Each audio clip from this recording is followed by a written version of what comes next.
Hello everyone, आज हम start करने जा रहे हैं 12th history 7th chapter and imperial capital Vijayanagar. Vijayanagar साम्राज्य और इसका हमारा पॉइंट है किंग्स एंड ट्रेडर्स, राजा और व्यापारी।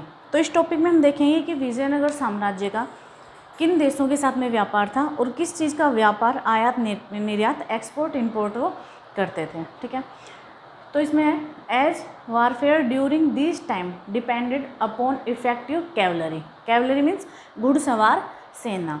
तो यानी इसमें है कि इस टाइम पीरियड में युद्ध कला के लिए सबसे ज़्यादा ज़रूरत होती थी घुड़सवार सेना की, और घुड़सवार सेना में सबसे ज़रूरत ये होती है हॉर्स, घोड़े। ठीक है, तो इस टाइम पीरियड में सबसे ज़्यादा ज़रूरत थी एक अच्छी क्वालिटी के घोड़े होना, और इसी चीज़ का व्यापार सबसे ज़्यादा विजयनगर में किया जाता था। ठीक है, तो नेक्स्ट इसमें हम देखेंगे import of horses from Arabia and central Asia, यानी अरब से और सेंट्रल एशिया से विजयनगर में घोड़ों का आयात इंपोर्ट ऑफ हॉर्सेस किया जाने लगा।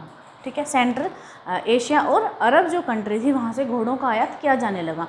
क्यों इस टाइम में घोड़ों की आवश्यकता इतनी ज़्यादा क्यों थी, उसकी ज़रूरत? क्योंकि जिस टाइम पीरियड की हम बात कर रहे हैं यहाँ पे क्या था कि छोटे छोटे जो किंगडम थे वो आसपास में बने होते थे। मान लो यहाँ पे विजयनगर है और यहाँ पे अदर जो किंगडम हैं वो, ठीक है, तो टाइम पे इसमें एक दूसरे का आक्रमण यहाँ पे चलता रहता था। कभी इसने आक्रमण किया, कभी इसने आक्रमण किया। तो मेन जो एम्पायर था या फिर कोई भी एम्पायर, उसके पास में इतना पावरफुल उसकी आर्मी, उसकी मिलिट्री होनी चाहिए कि वो उसको दूसरे को डिफीट कर सके, उसको हरा सके। तो सबसे ज़्यादा इसी वजह से यहाँ पे घोड़ों की, हाथियों की या फिर जो हथियार जो हैं, आर्म्स वहाँ पे होते थे, उनकी ज़्यादा ज़रूरत होते थे। ठीक है, तो घोड़ों का आयात किया जाता था अरब से और सेंट्रल एशिया से। नेक्स्ट है कि घोड़ों के जो व्यापारी थे, हॉर्स मर्चेंट्स थे, उनको यहाँ पे क्या कहा गया? उनको कहा जाता था कदुरई चेट्टी, कुदुरई चेट्टी। ठीक है, हिंदी में ऐसे लिखा जाएगा कदुरई चेट्टी। तो यहाँ पे 1 मार्क्स का क्वेश्चन भी बनता है कि कदुरई चेट्टी कौन है, या फिर पूछा जा सकता है कि विजयनगर में घोड़ों के व्यापारी को क्या कहा गया? आंसर है कदुरई चेट्टी। ठीक है, नेक्स्ट इसमें हम देखेंगे कि इस टाइम पीरियड में जहाँ पे जिस टाइम पीरियड की हम बात कर रहे हैं, यहाँ पे एक देखेंगे कि सबसे ज़्यादा पावरफुल पॉलिटिकल पावर के रूप में जो यूरोपियन कंट्री थी वो लोगों के सामने आ रही थी। जिसकी अगर बात की तो 1498 में पुर्तगीज, ठीक है, पुर्तगाली जो थे वो सबसे ज़्यादा पावरफुल होके लोगों के सामने आए, उभरकर एक उभरती हुई शक्ति के रूप में लोगों के सामने आए। ठीक है, क्यों? इसके पीछे रीज़न क्या था? ठीक है, रीज़न था उनकी सुपीरियर मिलिट्री टेक्नोलॉजी। ठीक है, सुपीरियर मिलिट्री टेक्नोलॉजी, जो उनकी मतलब अच्छी एक मिलिट्री टेक्नोलॉजी उनके पास में थी, वो उसका मेन रीज़न था। सेकंड, यूज ऑफ मस्केट्स, वो उस टाइम में, मस्केट्स मीन्स बंदूकें, वो उस टाइम में बंदूकों का यूज़ कर रहे थे। ठीक है, मस्केट्स बंदूकों का यूज़ कर रहे थे। इसी टाइम पे जो अदर कंट्री थी वहाँ पे किन चीज़ों का यूज़ किया जा रहा था? आप देखोगे तीर कमान हो गए, भाले, तलवारें, इन चीज़ों का यूज किया जा रहा था। और वहीं पे यूरोपियन कंट्री किसका यूज़ करते? मस्केट्स, बंदूकों का यूज़ कर रहे थे। ठीक है, और उनकी टेक्नोलॉजी, यानी इस टाइम में वो जैसे तोपों का, बंदूकों का, ठीक है, और ये जो होते हैं उल्कास्त्र जो थे, उनका यूज किया जा रहा था यूरोपियन कंट्री के द्वारा। सेकेंड है establish trading and military stations, जहाँ पे भी यूरोपियन कंट्री जाती वहाँ पे ही ये अपने ट्रेडिंग सेंटर या फिर मिलिट्री सेंटर वहाँ पे बना लेती थी। जैसे कि आपको याद होगा 1498, इस डेट से मैं याद आता है कि पुर्तगाली जो थे वो इंडिया में भी आ गए थे 1498 में। वास्को डी गामा 1498 में भारत आया। कहाँ पे? साउथ इंडिया में आए थे। और उनका मेन मोटिव क्या था? व्यापार, ट्रेड करना। और यहाँ पे आने के बाद में जो पुर्तगाली थे उन्होंने अपना ट्रेडिंग सेंटर इंडिया में बना लिया था। किस चीज़ का व्यापार? मसालों का व्यापार। यहाँ से सबसे ज़्यादा साउथ इंडिया से मसालों का व्यापार किया जाता रहा है। तो ये इसका एक मेन रीज़न था कि उनके पास मिलिट्री टेक्नोलॉजी थी, ठीक है, जिसमें वो तोपों का, बंदूकों का, इन चीज़ों का यूज करते थे। दूसरा कि वो उन्होंने जगह जगह पे अपने स्टेशंस बनाए हुए थे, कहीं पे ट्रेडिंग सेंटर बना लिए, कहीं पे मिलिट्री सेंटर बना लिए। तो ऐसे उन्होंने अपने केंद्र स्थापित कर दिए थे हर जगह पे, जिससे क्या हुआ कि वो मतलब कि चारों तरफ से व्यापार करने में सक्षम हो गए थे और अपने आप को एक पावरफुल उन्होंने मतलब कंट्री के रूप में वो लोगों के सामने आने लगे। ठीक है, नेक्स्ट इसी के साइड में हम देखेंगे कि इस टाइम में विजयनगर किन चीज़ों के लिए फेमस हो रहा था। तो Vijayanagar was famous for its markets dealing in spices. Textiles and precious stone, ठीक है। स्पाइसेस मसाले, टेक्सटाइल सूती वस्त्र और प्रीसियस स्टोन कीमती पत्थरों के लिए, ठीक है, कीमती पत्थरों के लिए। जैसा कि आप देखते हैं कि साउथ इंडिया जो है वो हमेशा से ही स्पाइसेस मसालों के लिए वर्ल्ड फेमस रहा है, ठीक है। और साउथ इंडिया में हमारा पड़ता है विजयनगर, तो विजयनगर भी इन्हीं चीज़ों के लिए फेमस था। स्पाइसेस मसालों के लिए, सूती वस्त्र और प्रीसियस स्टोन कीमती पत्थर जिनसे रत्न आभूषण बनाए जाते हैं, ज्वेलरी बनाई जाती थी, उन चीज़ों के लिए, यानी कि यहाँ से ये चीज़ों का निर्यात किया जाता था, इन चीज़ों को बेचा जाता। और आयात किनका किया जाता था, इम्पोर्ट किसका किया जा रहा है, घोड़ों का, और एक्सपोर्ट स्पाइसेस, टेक्सटाइल और प्रीसियस स्टोन। दूसरा इसमें देखेंगे कि एक क्वेश्चन यहाँ पे ये भी आता है कि विजयनगर जो है, विजयनगर के जो शासक है वो किस चीज़ के व्यापार के लिए फेमस थे, तो वो थे घोड़ों के व्यापार के लिए, ठीक है। वर्ल्ड में सबसे ज़्यादा घोड़ों का व्यापार इस टाइम में विजयनगर शासकों ने ही किया है, तो घोड़ों के व्यापार के लिए वर्ल्ड फेमस थे विजयनगर के शासक। और एक्सपोर्ट कहाँ, यहाँ से किस चीज़ को हो रहा है, स्पाइसेस, टेक्सटाइल और प्रीसियस स्टोन, ठीक है, दो चीज़ों के लिए हो गए एक्सपोर्ट इन तीनों का, और इम्पोर्ट हॉर्सेस, ठीक है। दूसरा है कि इस टाइम पे आके जो विजयनगर की जो पॉपुलेशन थी वो डिमांड करने लगी क्योंकि महंगी वस्तुओं की, ठीक है, जो हाई वैल्यू जो मतलब महंगी जो कीमती वस्तुएं थी उनकी डिमांड करने लगी, जो किसका सिंबल था, स्टेटस सिंबल था विजयनगर का, यानी विजयनगर की उन्नति का, उसकी प्रगति का सिंबल था कि वहाँ के लोग जो हैं वो किन चीज़ों का यूज़ कर रहे हैं, महंगी महंगी वस्तुओं का, ठीक है, आरामदायक वस्तुओं का यूज किया जाने लगा है। तो ये एक विजयनगर की प्रगति का सिंबल था हमारे सामने, उसका सूचक था कि विजयनगर जो है वो तरक्की कर रहा है, ठीक है। तो ये है यहाँ पे विजयनगर का व्यापार, और उनके किस चीज़ का व्यापार करते थे और किसका निर्यात करते थे, ठीक है। सेकंड पॉइंट इसमें है the apogee and decline of the empire, Vijayanagar साम्राज्य का चरमोत्कर्ष और पतन, यानी कौन सा टाइम पीरियड था जिसमें विजयनगर साम्राज्य अपने चरम पर था और कौन से टाइम पीरियड पे आकर उसका डिक्लाइन होना स्टार्ट हो गया था, उसका पतन होना शुरू हुआ था, ठीक है। तो इस टॉपिक के बारे में जो भी डिटेल्स थी वो हमने इस चैप्टर के फर्स्ट जो वीडियो था, फर्स्ट पार्ट था हमारा, उसमें हमने इसको इंट्रोड्यूस करवा दिया था पूरे को, और उसके बाद मैं एक बार रिवीजन उसका करवा देती हूँ।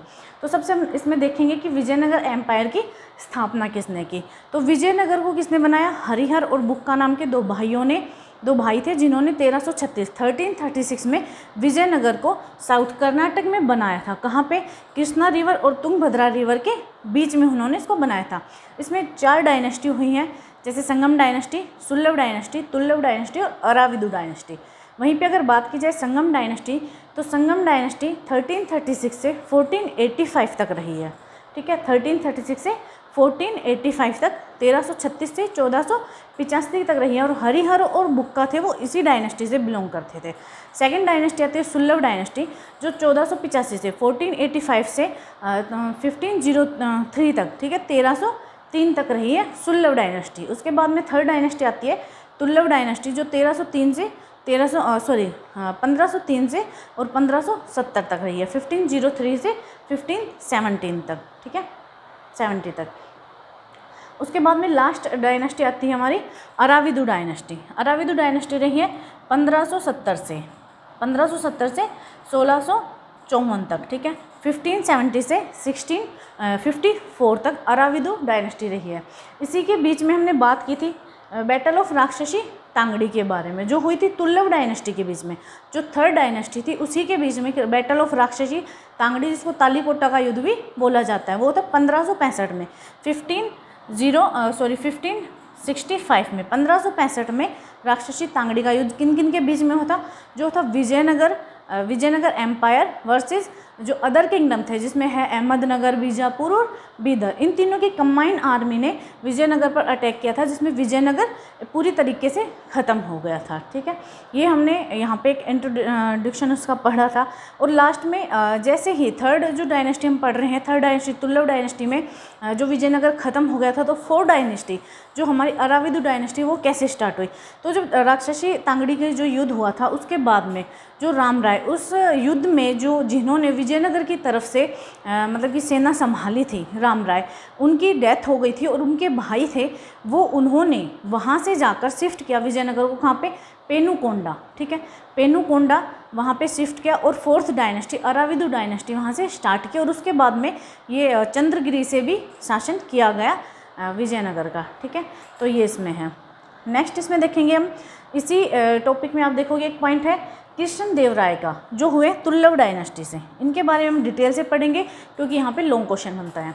कृष्ण देव राय, ठीक है, इनका टाइम पीरियड रहा है 1509 से 1529 तक, 1509 से 1529 तक। कौन सी डायनेस्टी से रहे हैं? तुल्लभ डायनेस्टी से, जो थर्ड डायनेस्टी है तुल्लभ डायनेस्टी से, उससे बिलोंग करते थे। तो इसमें हमें देखना है कि कृष्ण देव राय एक मोस्ट इम्पोर्टेंट रूलर रहे हैं विजयनगर के, ठीक है। और विजयनगर को अगर किसी राजा के नाम से जाना गया है तो वो है कृष्ण देव राय के नाम से। इनके बारे में डिटेल से पढ़ेंगे।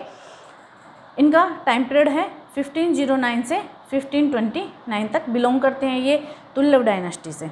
उसके बाद में आते हैं, फर्स्ट इनका पॉइंट है रायचूर दोआब वाज एक्वायर्ड, कि इन्होंने कौन कौन से काम की, इनकी विशेषताएं क्या थी वो हम देखेंगे। तो इन्होंने रायचूर दोआब कौन सा है? जो कृष्णा और तुंगभद्रा के बीच का दोआब है, दो नदियों के बीच की जो भूमि है उसके दोआब कहा जाता है। तो रायचूर दोआब उसी का नाम है। रायचूर दोआब को इन्होंने एक्वायर किया, उसको जीता, ठीक है। कब? इन 1512, ठीक है, 1512 में रायचूर का दोआब जीता। उसके बाद इन्होंने ओडिशा के जो शासक थे, ओडिशा के शासकों को दबाया, उनको भी पराजित किया, ठीक है, उनको हराया। तो ये किया इन्होंने 1514 में, 1514 में उड़ीसा के शासकों को हरा दिया। नेक्स्ट थर्ड पॉइंट है कि defeat were inflicted on the sultans of Bijapur, Bijapur के जो सुल्तान हैं उनको भी इन्होंने डिफीट किया, उनको भी पराजित कर दिया, ठीक है। कब? टाइम पीरियड इनका 1520 में। यानी कि आप देखोगे विजयनगर, जैसे कि यहाँ पे विजयनगर चल रहा है, पहले से चल रहा था, ये तो थर्ड डायनेस्टी की, उससे पहले भी 2 डायनेस्टी हो चुकी, तो इन्होंने विजयनगर का जो एरिया था उसको बढ़ाया। जैसे यहाँ पे बीजापुर, यहाँ पे जो अदर किंगडम है छोटे छोटे, उनको जीत कर इन्होंने विजयनगर के एरिया को बढ़ा दिया था। विजयनगर साम्राज्य का जो प्रसार था उसको बढ़ा कर दिया था, ठीक है।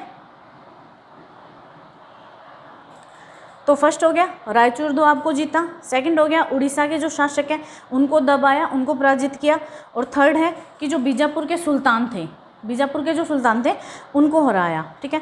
फोर्थ है add gopuram to South India temple, ठीक है। ऐड गोपुरम, गोपुरम जो एक प्रणाली थी उसको ऐड किया किसमें? साउथ इंडियन जो टेम्पल थे उनमें। तो गोपुरम है क्या यहाँ पे? Gateway of the temple, gateway of the temple, मंदिरों के प्रवेश द्वार। ये आप देख सकते हो बुक में जो फिगर है आपका 7.3 में, उसमें दिया हुआ है गोपुरम, ठीक है। तो गोपुरम क्या है? गेटवे ऑफ द टेम्पल, मंदिरों के भव्य प्रवेश द्वार। आप साउथ में देखोगे, साउथ के जो मंदिर हैं उसमें जो मंदिर का मेन पार्ट है वो छोटा है, लेकिन उसके जो प्रवेश द्वार, उसके गेटवे हैं वो काफ़ी भव्य और बड़े हैं, ठीक है। तो उनको गोपुरम कहा गया है। यहाँ पे भी 1 मार्क्स का क्वेश्चन बनता है कि गोपुरम क्या है? तो गोपुरम क्या है? गेटवे ऑफ द टेम्पल, मंदिरों के भव्य प्रवेश द्वार। तो ये काफ़ी इंपॉर्टेंट है यहाँ पे कि इन्होंने गोपुरम बनाने की जो स्टाइल थी, गोपुरम स्टाइल को इन्होंने ऐड किया साउथ इंडियन मंदिरों में।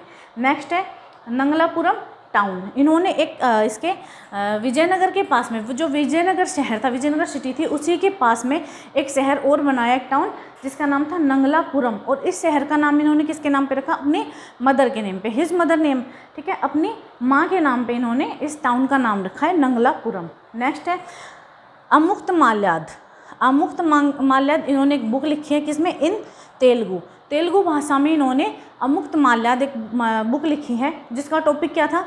किस टॉपिक पे इन्होंने लिखी है? ये था स्टेट क्राफ्ट, यानी शासन कला। स्टेट क्राफ्ट, शासन कला, शासन करने की जो नीतियाँ थी, जो पॉलिसीज थी, उनके ऊपर इन्होंने बुक लिखी है अमुक्त माल्याद, ठीक है। तेलुगु भाषा में है। यहाँ से भी 1 मार्क्स का क्वेश्चन बनता है कि या तो पूछा जा सकता है कि जो कृष्ण देव राय है उनकी बुक कौन सी है? उनका बुक का नाम है अमुक्त माल्याद, वो कौन सी लैंग्वेज में लिखी गई है? तो तेलुगु में। और किस टॉपिक पे लिखी गई है? तो स्टेट क्राफ्ट, ठीक है। नेक्स्ट है डेथ इन 1529, की डेथ हो गई 1529 में। तो यहाँ से है कृष्ण देव राय के ऊपर काफ़ी डिटेल से क्वेश्चन बनता है, ठीक है।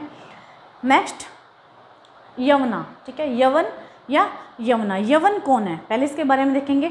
यवना इज़ ए संस्कृत वर्ड, ये एक संस्कृत वर्ड है जो यूज़ किया जाता है, word use for the Greek यानी यूनानी लोगों के लिए, और अदर पीपल जो यानी कि एक तो ग्रीक लोग जो यूनानी थे, और बाहर से आने वाले जो यूरोपियन कंट्री के जो लोग थे उनके लिए ज़्यादातर क्या यूज़ किया जाना था? यवन, इस टाइम पीरियड में, इस टाइम पीरियड में उनके लिए यवन वर्ड यूज किया जाता था। दूसरा हम यहाँ पे देखेंगे कि हमेशा से ही ऐसा नहीं रहा है कि विजयनगर के जो शासक थे वो हमेशा से बाहर से आने वाले लोगों के विरुद्ध रहे हैं या फिर जो यवन थे, ग्रीक से आए हुए लोग थे, उनके खिलाफ रहे हैं। ऐसा हमेशा से नहीं रहा है। विजयनगर शासकों ने हमेशा ही दूसरे किंगडम की हेल्प की है, जो अदर किंगडम यहाँ पे बनाए गए हैं उनकी हेल्प की है, चाहे वो किसी भी प्रकार से हो, ठीक है, चाहे वो अनुदान देने के मामले में हो या फिर आर्मी को लेकर हेल्प हो या फिर ट्रेड को लेकर हेल्प हो, तो किसी ना किसी प्रकार से इनकी हेल्प करते रहे। इसी वजह से जो एक यहाँ पे आप ऐड कर सकते हो कि कृष्णदेवराय को एक टाइटल और दिया जाता है, कौन सा, जैसे यवन साम्राज्य को स्थापित करने वाला, स्टैब्लर ऑफ द यवन किंगडम, यानी यवन किंगडम को स्थापित करने वाला एक टाइटल कृष्णदेवराय के लिए भी यूज़ करते हैं। अब किसी के लिए ऐसा टाइटल यूज हो रहा है तो जायज़ सी बात है कि वो ऐसा कुछ उसने किया होगा जिससे कि उसको ये टाइटल मिला है कि यवन राज्य को स्थापित करने वाला, तो ये हमेशा से इसकी हेल्प करते रहे हैं। दूसरा एक इसमें पॉइंट आता है, जैसे कि हमने पढ़ा बैटल ऑफ राक्षसी तांगड़ी, तो इसमें एक पॉइंट मैं यहाँ बताऊँगी कि जो राम राय थे वह उस टाइम के जो चीफ मिनिस्टर थे, उनकी कुछ पॉलिसी ही ऐसी रही थी कि जो अदर किंगडम थे उन्होंने इस पे विजयनगर पे आक्रमण किया। क्या पॉलिसीज़ थी उनकी कि बाहर से आए हुए जो लोग थे जिन्होंने अपने छोटे छोटे किंगडम बनाए हुए थे, राम राय की ऐसी पॉलिसी थी कि उनको आपस में भड़काया जाए, उनको एक दूसरे से लड़ाया जाए, जिससे किसका फ़ायदा हो, विजयनगर का। लेकिन ऐसा हुआ नहीं, हुआ किससे, इसके बिल्कुल अपोजिट, कि बाहर से आए जो लोग थे वो राम राय की बातों में आने के बजाय आपस में मिल गए और आपस में मिल के उन्होंने किस पे अटैक किया, विजयनगर पर, और यहीं विजयनगर की हार हुई थी और धीरे धीरे यहीं से विजयनगर जो है ख़त्म हो गया था, उसका पतन हो गया था। ठीक है, तो यहाँ पे है। नेक्स्ट इसके बाद हम देखेंगे द रायाज एंड नायकाज। ठीक है, रायाज हम पहले ही पढ़ चुके हैं, इसका टाइटल, किसका टाइटल है, विजयनगर को जो शासक थे, जो उनके रूलर थे, उनके लिए रायाज यूज़ किया गया है। दूसरा, रायाज का जो मीनिंग है वो कहीं ना कहीं ये नरपति भी इनको बोला जाता है। ठीक है, नरपति, रायाज इनके लिए यूज़ होता है। विजयनगर के जो शासक हैं उनके लिए रायाज यूज होता है, और रायाज का मीनिंग क्या है, नरपति। और नरपति का मीनिंग है, आप कभी भी देखते हो जब कोई टाइटल लेते हैं तो उनके पीछे कोई ना कोई बड़ी वजह होती है। तो यहाँ पे जैसे हम देखेंगे नरपति, इसका मीनिंग क्या है, लॉर्ड ऑफ मैन, यानी कि जो मनुष्य है, जो नर है, उनके स्वामी, तो नरपति। ऐसे हम देखेंगे जैसे डेक्कन के जो सुल्तान थे उन्होंने टाइटल लिया था अशुपति, डेक्कन के सुल्तान अशुपति, यानी लॉर्ड्स ऑफ हॉर्स, घोड़ों के स्वामी, यानी इतने पावरफुल कि वो जो घोड़े हैं उनके स्वामी हैं, इतनी पावर उनके पास है। ऐसे ही आप देखोगे उड़ीसा के जो शासक थे, उड़ीसा के जो रूलर्स थे, उन्होंने टाइटल कौन सा लिया था, उन्होंने टाइटल लिया था गजपति, यानी गज मतलब हिंदी में जो हम पढ़ते हैं हाथी का प्रायवाची होता है गज, तो गजपति यानी हाथियों के स्वामी, लॉर्ड ऑफ एलिफेंट। ठीक है, हाथियों के स्वामी। तो इस टाइप से आप देखोगे टाइम टाइम पर ये टाइटल लिए जाते रहे हैं। तो रायाज हो गए विजयनगर के शासक, एंड द नायकाज, नायक कौन है यहाँ पे, तो ये नायक आप देखोगे, नायक हैं विजयनगर के कुछ ऐसे मिलिट्री कमांडर, जो उनके मिलिट्री चीफ, ठीक है, सेना के जो चीफ थे, जो प्रमुख थे, उनको नायक कहा गया है। क्या काम था इनका, ये जैसे हर टाइम जैसे जो विजयनगर था, विजयनगर के जो फ्रंटियर एरिया थे उसमें जाते रहते थे और क्या करते थे कि वहाँ पे जो जनता थी, वहाँ की जो जनता थी उस पर नज़र रखते थे कि कहीं वो राजा के विरुद्ध विद्रोह तो नहीं कर रहे हैं। इस टाइप का काम नायकों का था। इसी में ही आगे मेन एक पॉइंट है हमारा अमर नायक, अमर नायक। ठीक है, कौन थे अमर नायक, पहले तो हम इसका मीनिंग देखते हैं। अमर, जो अमर वर्ड है वो कहाँ से लिया गया है, अमर ये एक संस्कृत वर्ड है। अमर संस्कृत वर्ड समर से बना है। अमर, अमर भी संस्कृत वर्ड है, और संस्कृत के कौन से वर्ड से बना है, समर से, और इसका मीनिंग क्या है कि युद्ध करने वाला, युद्ध करने वाला। ठीक है, तो अमर नायक ये एक आप देखोगे विजयनगर का है, जो एक ये Amar Nayak system was a major political innovation of the Vijayanagara empire. ये विजयनगर एम्पायर की एक बहुत ही अच्छी पॉलिटिकल खोज रही है। ठीक है, बहुत अच्छी पॉलिटिकल खोज रही है विजयनगर एम्पायर की। अमर नायक इसमें है क्या, मैं बताती हूँ। अमर नायक कौन है, ये है मिलिट्री कमांडर, विजयनगर की जो सेना थी उसके मिलिट्री कमांडर थे ये एक तरीके से। और इनको किन्होंने बनाया, विजयनगर के जो शासक थे उन्होंने, जो रूलर्स थे उन्होंने इसको बनाया। ठीक है, सेकंड इसमें देखेंगे who were given territories to govern by the Rayas. ठीक है, इनके साथ क्या किया जाता था कि कुछ लोगों को अमर नायक का टाइटल दिया जाता था और उनको कुछ टेरिटरीज, कुछ जगह एक उनको जो राय थे उनके द्वारा दे दी जाती थी और वहाँ पे इनके द्वारा शासन किया जाता था। कैसे?